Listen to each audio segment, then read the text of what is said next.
네, 사랑하는 우리 로고스 가족 여러분, 한 주간 평안하셨나요?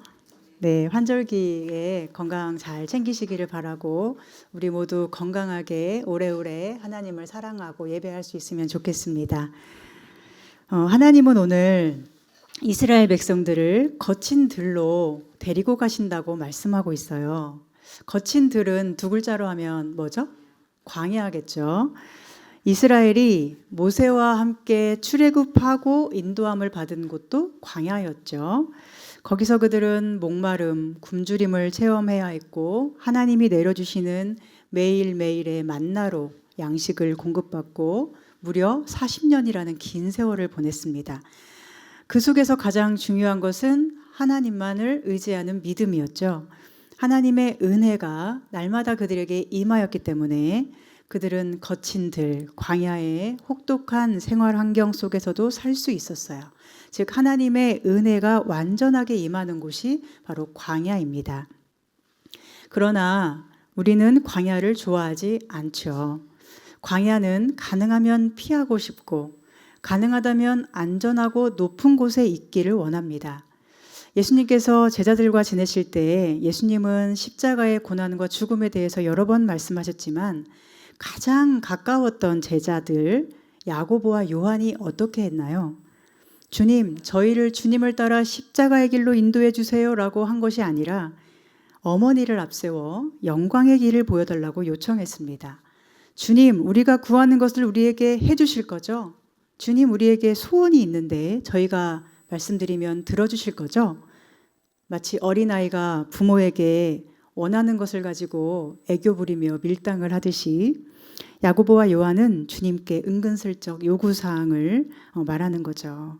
선생님이여 무엇이든지 우리가 구하는 바를 우리에게 하여 주시기를 원하옵나이다 라고 말합니다. 그러자 주님이 물으세요. 그래, 너희에게 무엇을 하여 주기를 원하느냐? 주의 영광 중에서 우리를 하나는 주의 우편에 하나는 좌편에 앉게 하여 주옵소서. 이 두 사람은 형제였죠. 그러니 이 말은 우리 형제가 주님이 왕위에 오르실 때 좌우편에 앉아 가장 높은 곳에서 다스리게 하소서라는 요청입니다. 오늘 주님이 우리에게 물으신다면 여러분은 무엇을 간구하실 것 같습니까? 주여 우리가 원하는 것, 간구하는 것 꼭 들어주세요 라고 할 때 무엇을 원하세요? 하나님은 이스라엘을 광야에서 만나기 원하심을 14절에서 알 수 있습니다. 죄로 상한 마음, 죄악에 미혹되어 타락한 백성들 다시 광야라는 첫 만남의 자리, 회복의 자리로 데리고 가셔서 거기에서 이스라엘과 다시 만나기를 하나님은 원하세요. 그러나 우리는 광야가 싫죠. 광야는 두렵기 때문이에요. 무엇이 두렵습니까? 오늘 양식은 주셨는데 내일도 주실까 하는 두려움이 있죠. 또 여기저기서 언제 나올지 모르는 악한 짐승들, 뱀들, 또 길에서 갑자기 만나는 어떤 대적들의 공격이 두렵죠. 또 광야에는 미래가 없죠. 하루하루 성실하게 노동해서 얻어지는 어떤 보상, 그런 것이 있어야 우리 마음은 안정감을 가지는데 그것을 기대할 수 없는 곳이 광야예요. 길에서 누구를 만날지, 또 이 길이 언제 바람으로 사라져 버릴지, 또 우리가 서 있는 곳이 어디쯤인지 아무것도 알지 못해서 불안한 곳이 광야입니다. 미래를 예측 불가능하기 때문에 아무것도 준비할 수도 없어요. 그렇기 때문에 무기력해지기가 쉽고 또 미래에 대해서 낙관하기가 어려운 곳입니다. 그런데 바로 그 광야에서 하나님은 우리를 만나고 싶어 하세요. 왜냐하면 그 광야에서만 우리는 전적으로 하나님을 의지하고 붙들려고 하는 존재이기 때문입니다. 그렇다면 하나님은 미래가 없는 분이신가? 하나님은 무계획적인 분이신가? 아무 생각 없이 우리를 광야로 인도하실까? 당연히 그렇지 않으십니다. 하나님은 계획이 있으시고 모든 일에 뜻을 가지고 일하십니다. 그 뜻과 계획은 무엇일까요? 타락한 백성 이스라엘을 다시 거룩한 신부 삼아 영원히 사랑하는 것입니다. 그 사랑의 계획이 오늘 19절에 나옵니다. 내가 내게 장가들어 영원히 살되 공의와 정의와 은총과 긍휼히 여김으로 내게 장가들며 진실함으로 내게 장가들리니 내가 여호와를 알리라. 이 호세아서의 주제는 뭐죠? 하나님 백성의 타락과 그럼에도 불구하고 끝까지 기다리는 하나님의 사랑이에요. 그래서 호세아 선지자는 말씀대로 가장 타락했던 여인의 대명사인 고멜을 찾아가서 자기 아내로 맞이하죠. 한 남편의 아내가 되었으면서도 그 남편에게 만족하지 못하고 다른 남자를 찾아다니는 여자가 고멜이었어요. 그런데 그 고멜이 바로 이스라엘을 대표하는 인물이에요. 호세아는 그런 여자를 계속 찾아다니고 다시 찾아오고 반복을 하고 마음이 아프기를 반복합니다. 하나님이 마치 호세아처럼 타락하여 하나님만으로 만족하지 못하고 여기저기 기웃거리는 이스라엘 백성들을 오래 기다리시는 것이죠. 계속 데려다 놓으십니다. 계속 기회 주시고 여전히 사랑하십니다. 그러나 정신 못 차리는 백성들은 결국 아수르와 바벨론에 의해 망하고 여기저기 흩어져서 포로로 끌려가 살게 되죠. 그래서 호세아서에서 계속 반복되는 하나님의 부르심은 너희가 나를 알아야 된다입니다. 진실한 남편이신 하나님을 잘 몰라서 또 그분의 은총에 대해서 너무 무지해서 자꾸만 곁눈질하고 한눈 파는 이스라엘에게 하나님은 분노하시고 벌하겠다고 하세요. 그러나 하나님의 질투와 분노로 처참해진 그들을 결국 광야로 데리고 가셔서 그곳에서 다시 만나 아내로 맞이하기 원하시는 하나님의 마음을 우리는 생각해 보아야 하겠습니다. 여기서 우리는 하나님이 보시는 죄가 무엇인가, 또한 의가 무엇인가, 은혜가 무엇인가, 이것을 생각해 볼 수 있어야 합니다. 여러분, 세상에서는 무엇을 죄라고 하죠?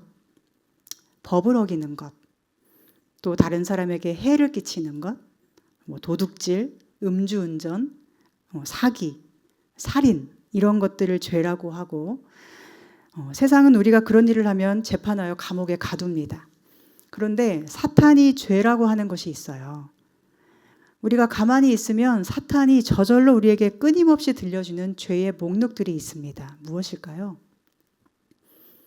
하나님의 자녀인데 부자로 살지 못하는 것,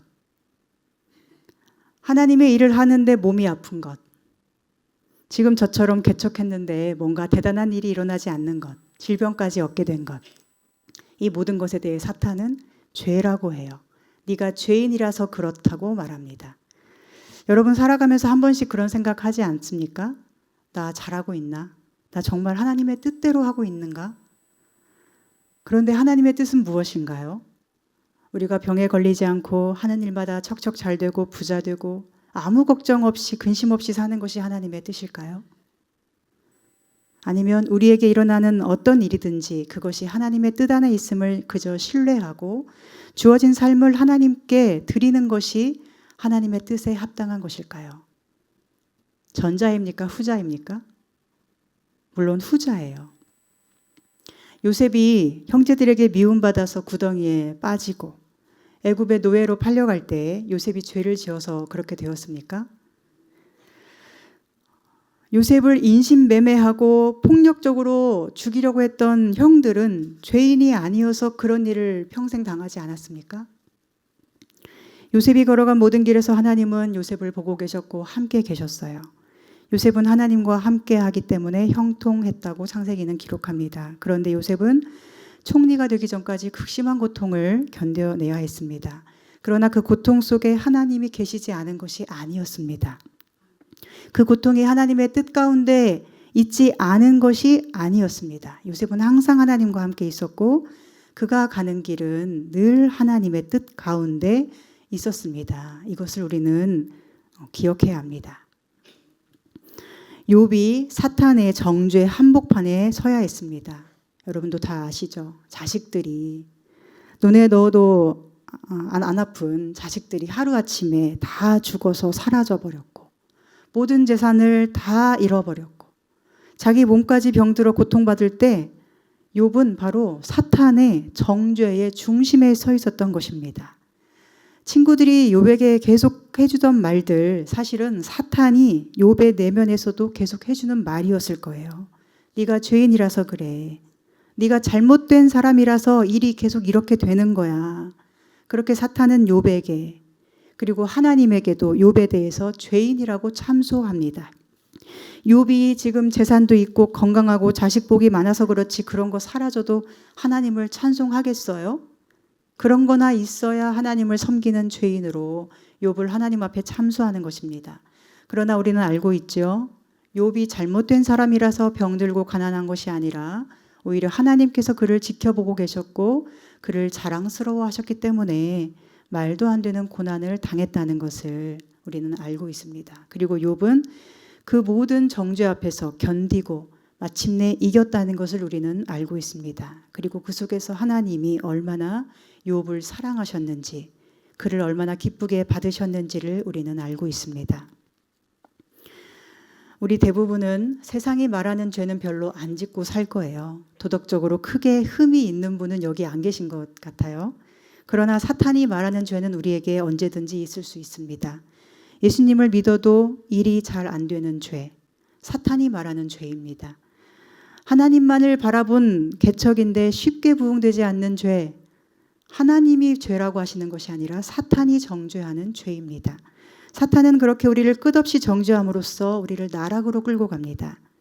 나는 죄인이라서 하나님을 만날 수 없어라고 스스로 낙담하게 만들고, 내가 하나님 안에, 하나님 뜻 안에 있지 않기 때문에 고난을 당하는 거야 라고 절망하게 함으로써 우리를 영영 살아나올 수 없는 지옥으로 끌고 가려고 안간힘을 쓰고 있는 사탄입니다. 그러므로 우리는 진짜 죄가 무엇인지를 분별할 줄 알아야 됩니다.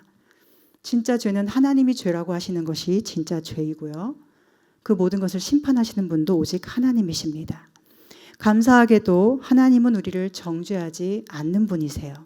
하나님은 우리를 용서하시고 구원하시고 사랑하시는 분입니다. 은혜와 긍휼이 풍성하시고 오래 참고 기다리시며 자비로우시고 노하기를 더디하시는 하나님이십니다. 그런데 하나님께서 보시는 죄가 하나 있습니다. 그 죄는 사실은 우리가 별로 죄라고 여기지도 않는 것인데 하나님은 이것을 거의 유일하게 죄로 보시는 것 같아요. 그 죄는 무엇일까요? 하나님 한 분만을 섬기지 않는 죄입니다. 하나님 외에 다른 신을 섬기는 죄, 하나님 외에도 다른 것을 의지하는 죄. 여러분은 이것을 죄라고 여기며 사셨습니까? 이스라엘 백성들이 하나님 보시기에 더럽고 타락했다고 하나님은 호세아서에서 말씀하세요. 남편에게 정절의 의무를 저버린 타락한 아내라고 하세요. 그래서 버림받아 마땅하다고 하세요. 그 죄가 뭐예요? 남편 버리고 다른 남자 구하러 갔기 때문이에요. 하나님이라는 유일한 신을 버리고 다른 것을 더 의지하려고 했기 때문이에요. 이스라엘이 어떤 것을 의지하려고 했습니까? 하나님만이 우리의 왕입니다라고 하지 않고 다른 왕을 세워달라고 한 것으로도 모자라서 애굽과 아수르의 강성한 힘을 의지해서 좀 싸워보려고 한 거예요. 힘없는 작은 국가로서 사방에 둘러싸고 공격하는 강대국들과 좀 겨뤄보기 위해서는 힘 있는 옆에 있는 나라들과 손잡는 일이 그들에게 필요하다고 생각했어요. 그런데 하나님은 그것을 죄라고 하시는 것입니다. 오늘 우리도 하나님 보시기에는 죄인이에요. 왜냐하면 우리는 자꾸 하나님 외에 다른 것으로 살려고 하기 때문이죠. 하나님이 인도하시는 광야길은 두렵고 척박하기 때문에 광야로 가지 않으려고 합니다. 하나님이 내 앞길을 지켜주시는 분이라는 생각보다 직장이 나를 지켜주고 결혼이 나를 지켜주고 배우자와 자식이 내 삶의 반석이라고 여기는 사람들이 얼마나 많습니까? 교회 다니고 봉사 열심히 하는 크리스천 아내들을 보아도 그 속에 하나님이 정말 반석인 사람이 있는가 하면 사실은 돈 벌어오는 남편이 삶의 반석이 된 아내들도 너무 많아요. 그리고 많은 크리스천들이 결혼을 위해서라면 신앙을 저버릴 수 있는 선택지로 여기기도 하는 그런 것들을 봅니다. 이것은 자기 반석이 하나님이 아니고 결혼과 배우자가 자기 반석이 되는 것 아닙니까? 그러나 우리의 반석은 오직 하나님이 되셔야 합니다. 하나님이 저와 여러분의 반석이 되지 않는다면 우리가 믿고 의지하는 그 어떤 대상도 결국 우리에게 죄를 짓게 하는 것이기 때문입니다. 하나님만 의지하지 못하게 하는 죄를 짓게 하는 것입니다. 우리가 하나님 앞에 죄인이 된다면 우리를 무엇이 구원할 수 있을까요? 우리가 하나님 외에 다른 것을 의지한다면 환난 때에 또 누구나 반드시 서야 할 마지막 심판대 앞에서 우리는 무엇을 붙들고 주의 구원을 기대할 수 있겠습니까? 여기서 우리는 하나님이 보시는 우리의 의로움에 대해서도 생각해 볼 수 있습니다. 세상이 말하는 의로운 모습, 사탄이 말하는 의로운 모습을 우리는 짐작할 수 있죠. 세상은 도덕법을 범하지 않는 자, 법 없어도 산다고 하는 그런 사람을 의인이라고 하죠. 연약한 사람을 도와주고 또 목숨 걸어서 살려주는 그런 사람을 용감한 의인이라고 세상은 말합니다. 그러면 사탄은 누구를 의인이라고 합니까? 사탄은 자기 말 잘 듣는 사람을 의인이라고 합니다. 사탄이 예수님께 3번 시험할 때에 이 돌을 떡으로 만들어 먹으라 했습니다. 네가 하나님의 아들, 즉 의인이라는 증거를 이 돌을 떡으로 만들므로써 보여주어 봐라 했습니다. 또한 높은 곳에서 아래로 떨어졌을 때 추락하지 않고 살아있다면 그것이 의인의 증거다라고 했습니다. 모든 세상 영광을 보여주면서 자기에게 절하면 그 영광을 주겠다고 했습니다. 영광과 권세를 누리는 것이 의인이라고 말하는 것입니다. 이 땅에서 부자 되고 떵떵거리고 사는 것이 의인이라고 사탄은 지금도 우리를 미혹합니다. 그렇게 돈과 신앙을 결부시키고 성공과 경건을 결부시켜서 그것이 의인의 삶이라고 우리를 부추깁니다. 그래서 그런 미혹에 빠진 사람은 자기도 정죄하고 다른 사람도 정죄하게 됩니다. 모든 것을 하나님의 시선이 아닌 사탄의 시선으로 보게 되는 것이죠. 그렇지 못한 자기를 미워하게 되고 그 미움 속에 갇혀서 자기 옆에 있는 사람까지 정죄합니다. 계속 그렇게 죄를 짓습니다. 이것이 사탄이 우리를 넘어뜨리고 죽이는 방식입니다. 여러분 한번 생각해 보실까요? 사탄의 정죄를 크게 받는 사람은 어떻게 살아갈까요? 예를 들어 과거에 부당하게, 억울하게 여러분에게 상처를 준 누군가를 생각할 때 우리는 그가 악했던 것이고 내게 악행을 행했고 그가 내게 한 정죄는 무가치하고 쓰레기 같은 것이라고 생각을 해야 우리는 자신을 지킬 수 있겠죠. 그런데 오히려 내가 잘못된 사람이라서 그런 말을 그 사람에게 들은 거야 라고 하거나 그 사람에게 나쁜 말을 듣지 않기 위해서 비난받지 않기 위해서 내가 더 똑바로 잘했어야 해 라고 오히려 악하게 정죄한 그 사람을 정당화해주면서 살아간다면 그것은 자기 자신을 향한 비난의 화살이 될 뿐 아니라 자기를 비난해서 지켜주지 않았던 수많은 사람을 향해서도 원망의 화살을 쏘게 되는 것입니다. 왜 그때 더 똑바로 하도록 비난받지 않도록 나를 가르쳐주지 않았어? 그런 것이죠. 사탄은 우리를 그렇게 가짜 의로움으로 죽이고 있습니다. 그러나 하나님이 보시는 의인은 어떤 사람입니까? 그는 하나님 외에는 아무것도 의지하지 않는 사람입니다. 하나님이 인도하시는 길이면 그곳이 광야든 낭떠러지든 불속이든 사자굴이든 인도하심을 믿고 따라가는 사람입니다. 예수님이 걸어가신 십자가의 길을 함께 가는 사람입니다. 그 길에서 성공하든 실패하든 그것이 중요하지 않습니다. 하나님이 나를 거친 들로 데리고 오셨다면 이 광야에서 하나님을 만나는 그 순간이 가장 귀한 은혜의 시간임을 고백하는 자, 내가 예수님을 따르고 있는 이 순간이 가장 귀하다고 믿는 자, 하나님이 사랑하시는 내가 존귀하다고 아는 자, 그가 하나님 앞에 의인인 것입니다. 여러분 의인이 되고 싶은가요? 의인이 되고 싶으시죠? 의인에게는 하나님의 선물이 주어지는데 그것은 바로 광야에서 돌보시는 은혜입니다. 하나님께서 이스라엘을 거친 들로 데리고 가시려는 이유는 그들을 망하게 하려는 목적이 아니에요. 그들을 내팽개치시는 것이 아니에요. 하나님이 직접 그들을 광야로 데리고 가신다고 하잖아요. 그것도 그들을 타일러서 데려가신다고 하죠. 하나님이 얼마나 세심한 손길로 자기 백성을 돌보시고 사랑하시는지를 보여주는 표현입니다. 우리는 광야와 같은 삶을 살다 보면 내가 내팽개쳐졌다, 내가 버려졌다, 내던져졌다 이렇게 생각하기가 쉬운데, 하나님은 보라, 내가 그를 타일러 거친 들로 데리고 가서 말로 위로하고 라고 하십니다. 하나님이 우리를 의롭게 하시려고 직접 데려가시는 거예요. 그곳이 거친 들일지라도 하나님의 손길이 이끌고 가시면 그것은 은혜의 땅입니다. 영광과 권세가 가득한 산이라 해도 그곳이 사탄의 손길이 다스리는 현장이라면 거기에서 누리는 영광이 정말 영광일까요? 하나님 앞에 그것은 더러운 죄악이고 타락이 됩니다. 하나님은 광야에서 그를 의인으로 단련하시고 다시 하나님의 사랑 입은 자로, 사랑 입은 아내로 맞이하십니다. 특별히 15절에 아골 골짜기로 소망의 문을 삼아준다라고 말씀하시죠. 아골 골짜기는 괴로움의 골짜기예요. 여호수아서에 나오는 아간 사건과 관련된 단어인데, 아간이 욕심과 범죄로 돌에 맞아 죽은 장소가 아골 골짜기죠.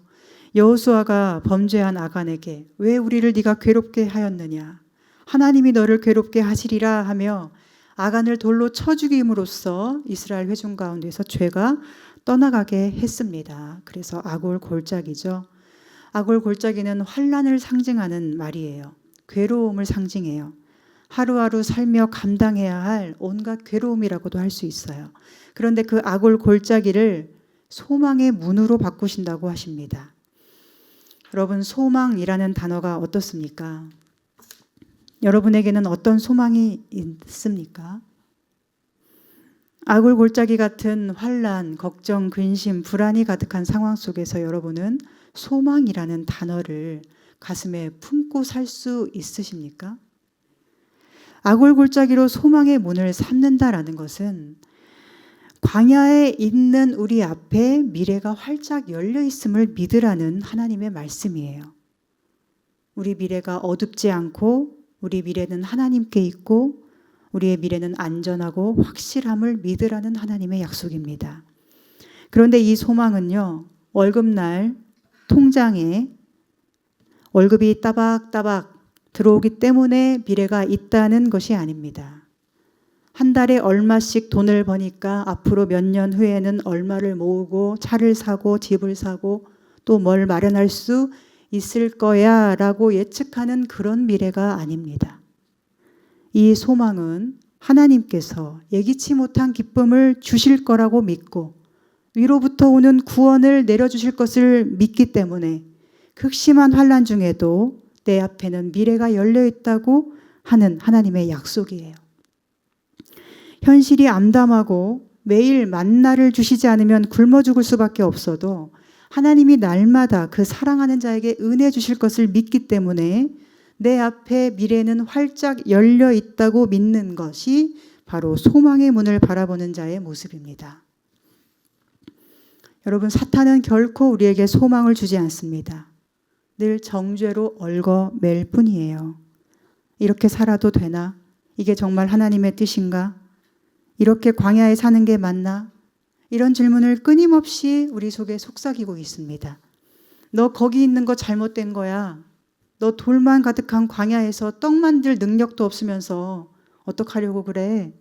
너 높은 곳에서 떨어지면 다치고 죽을 뿐이야. 너 아무 영광도 없이 비참하게 살다 죽을 거야. 힘도 능력도 없는 네가 광야에서 어떻게 살아남으려고 그래? 그게 무슨 하나님의 뜻이겠어? 라고 사탄은 광야에서 하나님의 은혜로 사는 사람들을 늘 정죄하고 있어요. 그러나 오늘 말씀을 통해 우리는 기억해야 합니다. 광야는 죄를 지어 정죄받고 버려지는 곳이 아니라 하나님께서 특별하게 사랑하시고 선택한 자기 백성을 아내로 삼으시고 영원히 사랑하시기 위해서 세우신 곳임을 기억해야 합니다. 그리고 그곳에서 하나님은 우리를 위한 특별한 계획을 이루시고 가장 좋은 미래를 준비하십니다. 지금 우리는 볼 수 없지만 하나님의 손에 우리의 미래가 붙들려 있음을 우리는 믿음으로 바라보아야 합니다. 한편 16절에 여호와께서 이르시되 그날에 네가 나를 내 남편이라 일컫고 다시는 내 바알이라 일컫지 아니하리라 말씀합니다. 내 바알이란 무엇일까요? 나를 풍요롭게 해주는 내 주인. 그런데 그 바알이 내 하나님이 아니라 나를 영원한 사랑으로 함께하며 가장 완전한 길로 인도하시는 나의 유일한 사랑하는 남편. 그분이 내 하나님이심을 하나님은 광야에서 우리와 만나는 날에 우리로 고백하게 하신다는 거예요. 여기서 우리가 알 수 있는 것이 있습니다. 하나님을 내 바알이라고 고백하는 것이 믿음이 아니라는 거예요. 무슨 뜻이에요? 하나님을 믿으면 내가 풍요로워져야 해 라고 믿는 것이 믿음이 아니라는 거예요. 예수님을 믿고 신앙생활하면 내가 기도한 대로 다 척척 이루어져야만 해, 이런 것이 믿음이 아니라는 거예요. 우리가 하나님을 내 남편이라고 고백하라고 하십니다. 하나님만을 사랑하라는 뜻입니다. 나의 풍요를 위해서 하나님을 사랑하는 것이 아니라 그냥 하나님을 사랑하는 거예요. 그냥 하나님만 따라가는 거예요. 이것이 하나님의 뜻입니다. 18절에는 하나님께서 활과 칼을 꺾어 전쟁을 없이 하고 평안히 눕게 하신다고 약속하시죠. 하나님을 만나는 광야에서 우리가 그런 평화를 누릴 수 있다고 여러분 믿습니까? 세상에서 우리는 여러 형태의 싸움, 즉 전쟁을 하게 되죠. 전쟁의 내용은 다양한데요. 그 중에 하나는 나보다 강하고 또 인정할 수밖에 없는 어떤 상대들과의 싸움이에요. 내가 봐도 존경스럽고 나보다 많은 것을 알고 있고 갖고 있고 더 강하고 힘이 세서 그들의 영향을 받으면서 살아야 하는데 그들의 잘못된 행실과 악한 모습 속에서, 불신앙 속에서 나의 믿음을 지켜야 할 때 우리는 영적 전쟁을 치를 수밖에 없죠. 그러나 그 속에서 우리는 어떻게 될까요? 나는 약하고 부족해도 나에게는 힘도 없고 능력도 무기도 없으니 오직 나와 함께 하시는 하나님만을 의지하게 될 때 우리는 그 싸움을 통해 더 강해집니다. 겉으로는 어떤 모습일지 몰라도 또 우리 마음이 그 속에서 상할 수 있고 다칠 수는 있지만 우리 영혼은 그 싸움을 통해 더 단단해지고 강해집니다. 그 속에서 하나님만을 의지하기 때문이에요. 그런데 반대로 존경스럽지 못하고 모든 것이 부족해 보이고 나보다 나이도 어리고 내가 전혀 배울 점도 없어 보이는 어떤 이상한 사람들이 이미 가지고 있는 어떤 유리한 환경 속에서 자꾸만 불리한 환경 속에 있는 나에게 화살을 던질 때 우리는 어떻게 될까요? 예를 들어서 나는 어떤 광장 같은 곳에 넓은 곳에 서 있는데 그들은 저 높은 곳에 서서 사방에서 작은 칼들을 쏘면서 공격할 때 내 칼이 분명히 저들보다 훨씬 큰데 저들이 너무 유리한 위치에 있기 때문에 자꾸만 그 칼에 맞아서 다칠 때 우리는 어떤 우를 범하게 될까요? 자칫하면 내가 들고 있는 무기를 더 큰 무기로 바꿔서 그들과 싸우려고 하는 우를 범합니다. 아니 저렇게 작은 칼을 들고 저렇게 유리한 곳에 싸우다니, 그렇다면 내 칼을 키우고 내 실력을 더 키우는 수밖에 하는 거예요. 그러나 그때에도 우리가 할 일은 내 칼을 키우는 것이 아니라 그들 모두를 베어 넘어뜨릴 실력을 구하는 것이 아니라 내 곁에 계셔서 나와 함께 싸우시는 하나님을 의지해야 합니다. 그런데 자꾸만 내 칼을 키우고 내 몸집을 키우느라 우리는 전쟁에서 지쳐가는 거예요. 전쟁을 통해서 강해져야 하는데 내가 싸우려고 하니까 지치고 약해지는 것이죠. 마지막으로 광야에서의 싸움이 있습니다. 광야는 정말로 아무것도 없는 곳이에요. 하나님만 계시는데 하나님은 보이지 않는 곳이에요. 그곳에서 우리의 싸움은 정말로 치열하고 처절합니다. 그래서 자꾸만 우리는 광야에서 어떻게 하게 될까요? 나 혼자 있고 아무것도 없으니 그 작은 칼조차 없이 다 두고 아무것도 없이 빈손으로 광야에 우두커니 남았으니 이곳에서 살아남을 수 있는 힘을 키워야 돼 하면서 또 자기 힘을 키우려고 하는 거예요. 그러나 그곳에서도 우리는 보이지 않지만 하나님께서 내 곁에 계시고 함께 싸우고 계심을 의심하지 말아야 합니다. 이것은 남의 이야기가 아니에요. 사실은 개척하고 홀로 광야에 있는 것 같았던 저의 이야기이기도 합니다. 하나님의 전적인 은혜로 개척이 되었지만 현실을 보면 제 힘으로 아무것도 할 수 있는 일이 없고 손에 잡히는 것도 전혀 없으니 자꾸만 내 힘을 키우고 싶은 마음을 보게 되었어요. 하나님이 어떻게 인도하시든 그저 따라가야 하는데 따라가고 있지만 그 마음이 기쁘기가 어려운 것입니다. 온갖 정죄감이 저를 자꾸 찔러댔어요. 마귀의 속삭임, 마귀의 소리 지르는 소리가 저에게 자꾸 들리는 것 같았습니다. 그러나 하나님은 오늘 말씀처럼 저를 타이르셔서 이 거친 광야로 데리고 오신 분이 하나님이심을 가르쳐 주셨어요. 내 뜻이나 다른 어떤 상황의 뜻이 아닌 오직 하나님의 뜻 안에서 교회가 개척되는 꿈을 꾸게 하시고 또한 그 꿈을 이루신 분이 하나님이심을 보게 하셨습니다. 미래가 전혀 없어 보이는 현실을 살면서도 소망을 가질 수 있게 하는 분도 하나님이심을 가르쳐 주셨습니다. 이 광야로 부르신 분이 하나님이시니 영원한 생명길로 인도하시는 분도 하나님이십니다. 저와 우리 교회를 풍요롭게 할 바알이 우리 하나님이 아니고 저와 우리 교회를 눈동자처럼 아끼고 돌보시며 사랑하시고 끝까지 책임을 다하시는 분이 남편 되신 우리 하나님이시니 아무것도 두려워하지 말 것을 말씀해 주십니다. 교회는 그리스도의 몸이고 그리스도의 사랑받는 신부라고 하지 않습니까? 그분이 모든 전쟁을 없이 하시고 우리를 평안히 눕게 하신다고 약속합니다. 모든 전쟁은 내 것이 아닌 하나님의 것이라고 하십니다. 전쟁은 나에게 속한 것이 아니라 하나님께 속한 것이라고 하십니다. 우리 손에 들려있는 칼이 너무 작고 보잘것없어도 전쟁은 온 세상을 이기시는 하나님의 것입니다. 우리 손에 가진 것이 아무것도 없이 광야에서 버려진 것처럼 보여도 전쟁은 하나님이 하시는 것입니다. 사랑하는 여러분의 모든 전쟁이 하나님의 전쟁 되기를 소망합니다. 여러분이 지금 어느 광야에 있다 하더라도 그 광야에서 하나님을 내 남편으로 부를 수 있기를 소망합니다. 풍요로움과 부족함 사이에서 늘 저울질하는 바람난 아내 같은 이스라엘이 아니라 하나님 한 분으로 만족하고 끝까지 하나님만 의지함으로 그분의 놀라운 은혜 안에 살아가는 아름다운 신부 되기를 소망합니다. 19절에 주님은 우리에게 장가 드신다고 말씀해요. 그 신부와 영원히 살고 싶다고 말씀해요.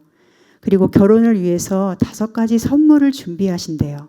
이것은 남편이 아내를 데려오기 위한 결혼 지참금과 같은 것이 표현되어 있는 것인데요. 그 5가지는 바로 공의와 정의와 은총과 긍휼히 여김 그리고 진실함입니다. 여기서 공의라고 하는 것은 신부인 그 사람의 의로움이 아니라 신랑인 주님의 의로움이에요. 이미 완전한 의로움을 가지신 우리 하나님이시죠. 여기서 또 정의는 예수 그리스도를 통해 나타나는 하나님의 의로움이에요. 우리 모든 죄값을 다 치르시고 우리를 거룩한 신부로 삼으실 수 있는 십자가의 완전한 의로움을 말합니다. 은총은 헤세드라는 단어인데 영원하고 무조건적인 하나님의 사랑을 의미해요. 하나님이 그 신부인 우리를 그렇게 사랑하신다는 의미입니다. 긍휼히 여김이라는 것은 어미가 자식을 품는 것처럼 전적인 사랑으로 품는 것을 의미해요. 마치 엄마의 자궁이 아기를 보호하는 것처럼 하나님이 우리를 보실 때 긍휼함이 넘치신다는 것입니다. 마지막으로 진실함은 말 그대로 거짓이 없는 진실함이에요. 무슨 설명이 더 필요한가요? 진실하신 하나님이 우리를 사랑하는 것이 진리라면 우리가 광야에 있을지라도 겁내거나 두려울 것이 무엇이겠습니까? 한 가지 더 기억할 것은 우리는 사탄의 정죄로부터 완전히 해방된 존재라는 사실입니다. 우리는 죄악을 벗어난 존재, 사탄의 정죄에서 자유한 존재입니다. 단 우리가 주님만 의지할 때 이것이 우리에게 이루어집니다. 따라서 오늘 내가 주님만 따르고 있다면 우리는 두려워할 것이 없습니다. 그러나 오늘 내가 주님 외에 다른 것을 의지하고 있다면 우리는 두려워해야 합니다. 그것은 하나님 앞에 죄인이 되는 것이기 때문이에요. 중요한 건 우리 환경이 광야인가 아닌가 이것이 아니라 그 어떤 곳에서도 내가 하나님만을 전적으로 의지하고 따르는 신부인가 하는 것입니다. 사랑하는 여러분, 하나님은 우리를 사랑하시며 거친 들에서 아무것도 걸치지 않은 존재라 할지라도 우리를 타일러 다시 만나시고 회복하시고 사랑하시기를 원하십니다. 그러니 사탄의 모든 정죄는 다 무시하시고 하나님의 모든 말씀은 귀중하게 경청하시기를 소망합니다. 항상 악한 자들의 특징이 뭔지 아세요? 악한 자의 특징은 사탄의 정죄 앞에서는 꼼짝을 못하고 하나님의 모든 은혜의 말씀 앞에서는 무시한다는 것입니다. 악한 자의 특징은 세상에서 성공한 자들 앞에서는 꼼짝을 못하고 교회에서는 쉽게 말한다는 것입니다. 악한 자의 특징은 정죄하는 자 앞에서는 꼼짝 못하고 자기에게 잘해주는 사람 앞에서는 함부로 한다는 것입니다. 모든 죄인의 습성이 그렇습니다. 우리는 그러지 않기를 소망합니다. 우리는 악한 자가 아니라 하나님의 신부입니다. 그것도 엄청난 사랑을 받고 있는 신부입니다. 그 사랑의 힘으로 악한 자의 정죄를 다 이기고 하나님의 사랑과 은혜의 말씀 안에서 이 광야의 길을 힘차게 걸어갈 수 있기를 소망합니다. 아무것도 염려하지 말고 오직 모든 일에 기도와 간구로 우리 구할 것을 감사함으로 우리 좋으신 하나님 앞에 아뢰며 우리가 기도하는 것보다 더 능히 넘치도록 생각하시고 이루실 우리 하나님께 기쁨과 감사함으로 나아가는 신부의 삶이 되기를 간절히 소망하고 축복합니다. 아멘. 기도하겠습니다. 하나님, 우리가 거친 들에 있을 때 그때가 하나님이 더욱 우리와 함께하며 사랑하고 계시는 순간인 줄을 믿습니다. 광야와 같은 시간을 주님의 은총 안에서 잘 견디며 오직 하나님이 내려주시는 은혜를 힘입어서 좌우로 치우치지 아니하고 오직 믿음의 길을 잘 걸어가게 해 주시옵소서. 정죄 앞에서 무너지지 않고 하나님의 은혜의 말씀으로 바로 서게 해 주시옵소서. 주님을 더 알게 해 주시고 주님을 아는 그 온전한 지식으로 평안하게 하여 주시옵소서. 예수님의 이름으로 기도합니다. 아멘.